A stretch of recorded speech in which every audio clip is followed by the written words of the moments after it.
New York City, a bustling metropolis known for fashion, culture, and food. A vibrant artistic mecca and a merciless financial feeding ground. As they say, if you can make it here, you can make it anywhere. The home of Wall Street and the highest percent of America's richest people. With astonishing wealth and glamour comes equally impressive high cost of living. But New York is home to over 8 million people. And believe it or not, they are not all wealthy. What's your names, guys? I'm Mike. You don't want to say that. Oh, sorry. My wife. I'm Egypt. Hi, Egypt.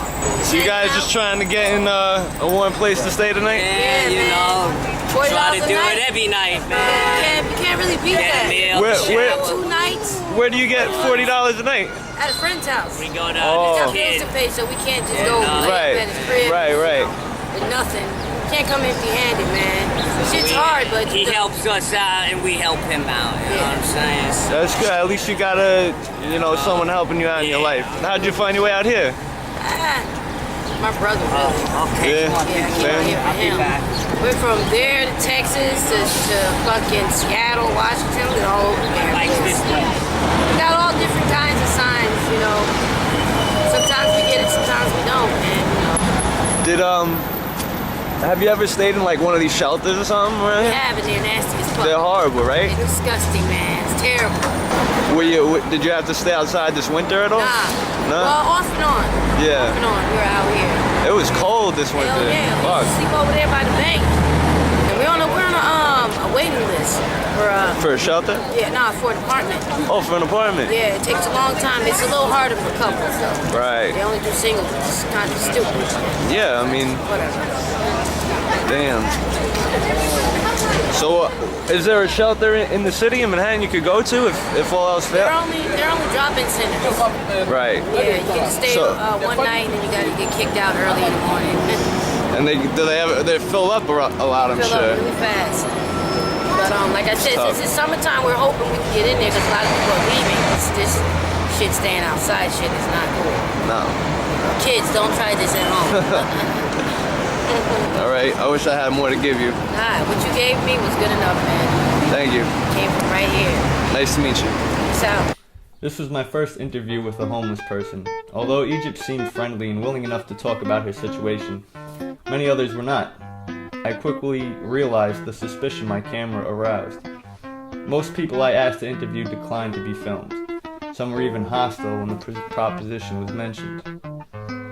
Another man, Nathan, was more willing to talk to me, but it seemed hard to have a dialogue with him.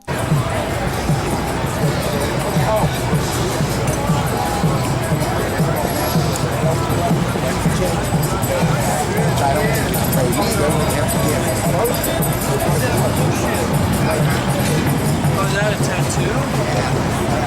Oh, sweet. That's weird. Hey dude, That's why it's all scarring. what's the love portal? The love portal? Yeah. Oh, God's house. You focus. That's, hey, bye. Bye. Otis. I forgot his name.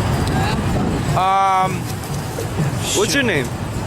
I'm Matthew Silver. Matthew Silver. This love portal is, thanks for giving me this opportunity. Of course. It's deep, man. Don't forget, like when you go in and you get a lot of pain and you're like in distress and you're overwhelmed by all, remember to return back to what's true to your nature. I mean, Are you a religious man? no, I'm not religious, but I want to live in a time where the love economy is high. We need to, appreciate the small things, like, people smiling, laughter, shaking hands, hugs, people hanging out, showing their pictures on their iPhone. Recently, I was on the side. I was doing it in a Speedo. What is it? It's your eyes, right? You can only sense your existence through your eyes, right? It's Right. like, or not. If you're blind, you can't. But I didn't have to be a psychiatrist to tell that Nathan probably suffered from some sort of mental illness. I began to become aware of my own prejudices. I was quite guilty of viewing these people in a preconceived way. Would I like to be subject to some sort of academic film study?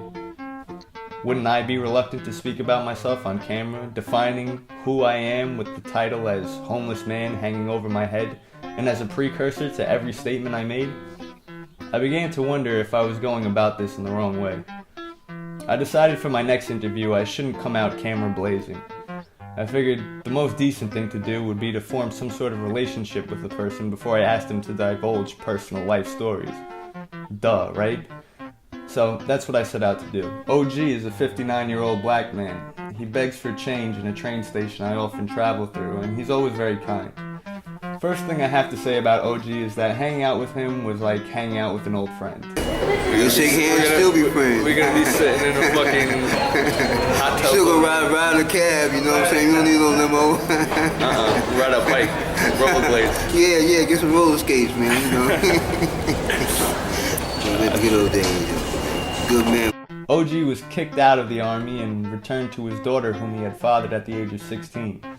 It was hard for OG to put it all in a strict chronological order, but he told me about how he first became homeless. He lived in an apartment complex he'd grown up with his family in Bed-Stuy. When his mother died, the city evicted him, even though his name was on the lease. The city exploited a technicality to evict OG and raise the rent on the incoming residents. OG couldn't afford a lawyer to help keep him in his home.